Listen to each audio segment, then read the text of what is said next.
Hey everybody, this is the Desert Whisperer again, and today we have right here a baby, a tiny baby rattlesnake. It is a Diamondback, and I was just walking here on the trail and I saw him when I was about 5 feet away. He was all stretched out, but when he saw me, he turned his head this way. So I went and set up the camera, and now he's just watching me. He's sticking his tongue out. I don't know that much about rattlesnakes, or I know a little bit, but not too much. But according to what I have read, um, it is more dangerous to get close to one of these babies because, according to what I read, they don't know how to um, measure how much venom they are gonna inject on you. So if they decide to strike at you, um, you will be in big trouble because since they are too tiny, they don't know to measure that venom. But he is waking up. He looks really nice. The rest of his body is really flat on the sun, but he's starting to move a little bit.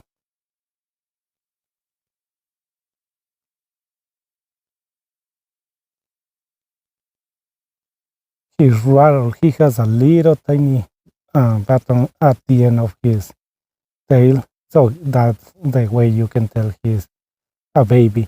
They are born during this time of the year, during August.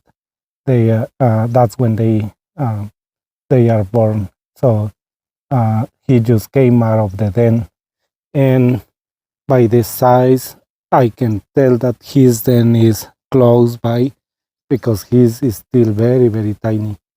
Um, I have been lucky enough to see, I think, three rattlesnake dens when the female rattlesnake has the babies. I have seen one of them. I saw her in 2017, 18, and 19. The 3 years in a row, it was the same female rattlesnake that came back to the same den. But then the cave where she used to be caved in because it rained too much in 2019, and the all the dirt caved in, so she didn't come back to the same den again. But it is nice to see their behavior when they have their babies. Some people, according to some people, the rattlesnakes don't take care of their babies, and for sure they do because I witnessed that in first person. That rattlesnake that I watched for the 3 years in a row when she came back to the den to have her babies.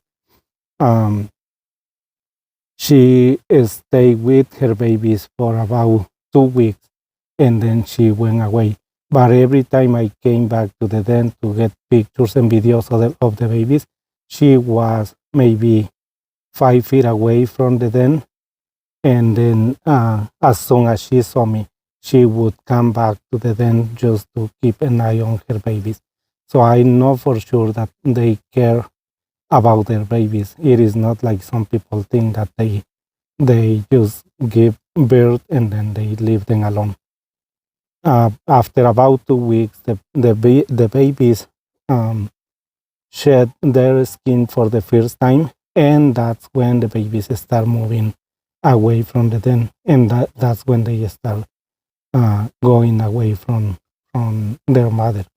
And of course, the mother doesn't feed them or anything because they need to learn how to fend for themselves since they are very tiny after 2 weeks. So as you can see, he's starting to move. And I want to see there is something right here. I can almost tell that he pooped right here. There is some tiny poop right there, so I don't know if it belongs to him. But he is starting to move very, very cautiously. So since he's gonna be out of frame with that camera, I'm gonna try to get him going away with this one.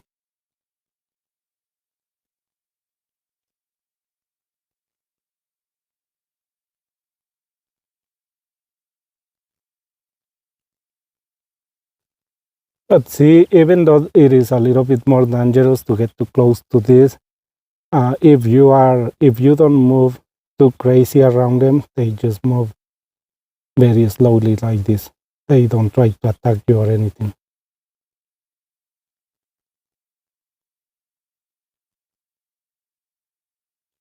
So he is moving that way.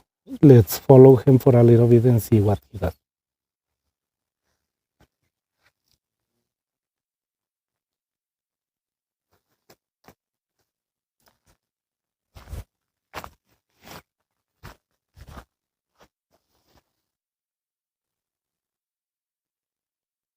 And there he is. He coiled for a little bit, but he's still moving very slow. But look at him. Hopefully I can get a close-up of his um, tail so that you can see how tiny the rattle is.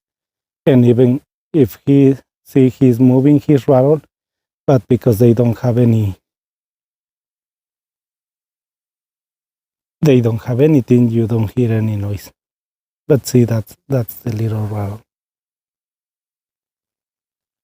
And I bet you the siblings are close by because like I said, he's very, very tiny. So he's just starting to explore the area. See, there he is.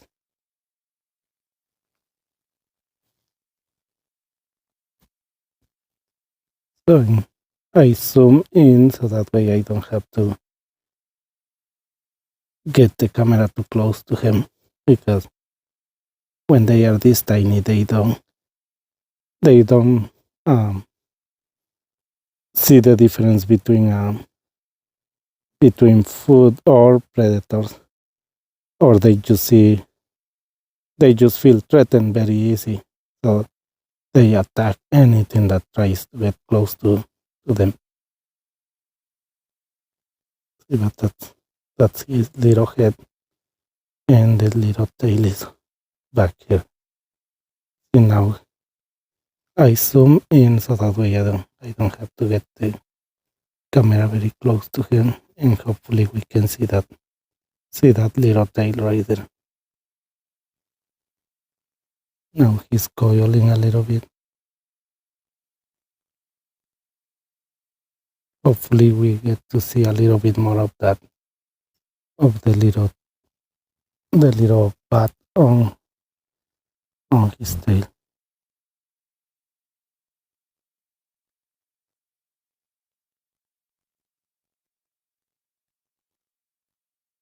See, and in the video you won't be able to tell how big he is. He is less than a foot long, but from this perspective, you would think that he is an adult, because you don't really see. There is nothing to compare him to, so that you can see the size. The only thing that you can tell that he is a baby is because of the rattle, but he doesn't have any rattles. And now he's not doing anything. He's not even shaking his tail. So let's just keep the camera right there. So hopefully he coils and we can see the little rattle that he has. He was rattling for a little bit, and he was trying to look big and scary, but he doesn't make any sound because he doesn't have anything. Let me see, hopefully I can keep the camera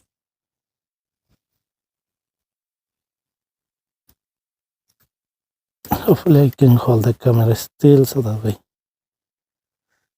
he doesn't get scared.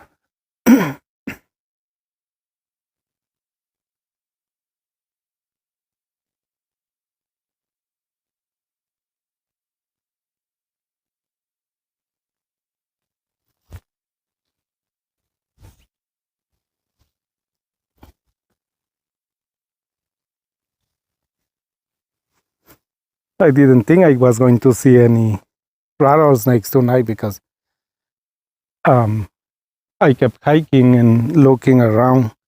But when I look really hard, I don't see anything. And as I was walking back to my car, I just happened to look on the trail and there he was sleeping. So that's why sometimes I don't like to look too hard because then um, I don't I don't find anything.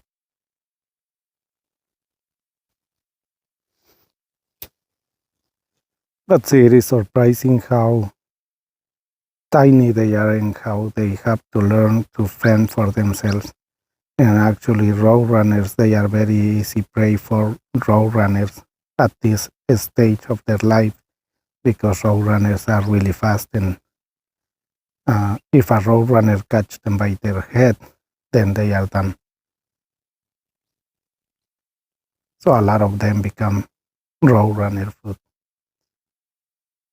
Maybe they have other predators, but um, I have seen videos of road runners killing them.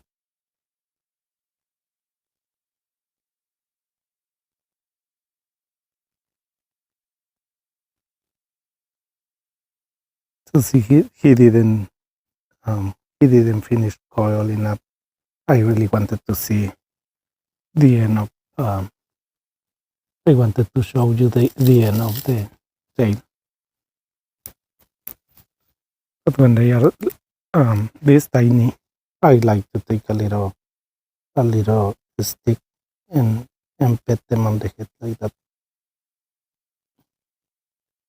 The stick is like 1 foot long, so he wouldn't be able to get my fingers or anything. Let's see. I like to pet their little head like that.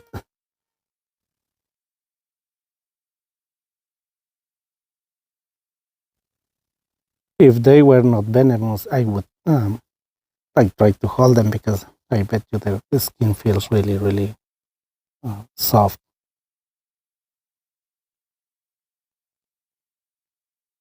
You know, I'm touching his body and he's coiling up a little bit more. So I think we are gonna be able to see the end of the round.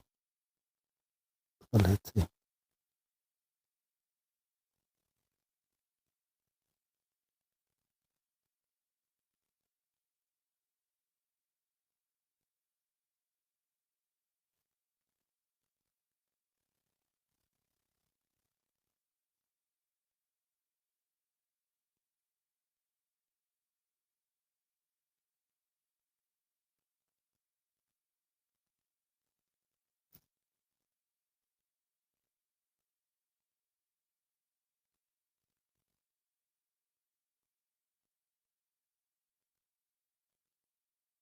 Okay, so there he goes. He's coiling, and there is the round right there.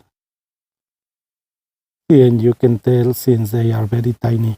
You somebody told me that the way you tell a male from a female is because the end of their tail, the males have more black and white stripes, and as you can see, this one had many black and white stripes at the end of the tail.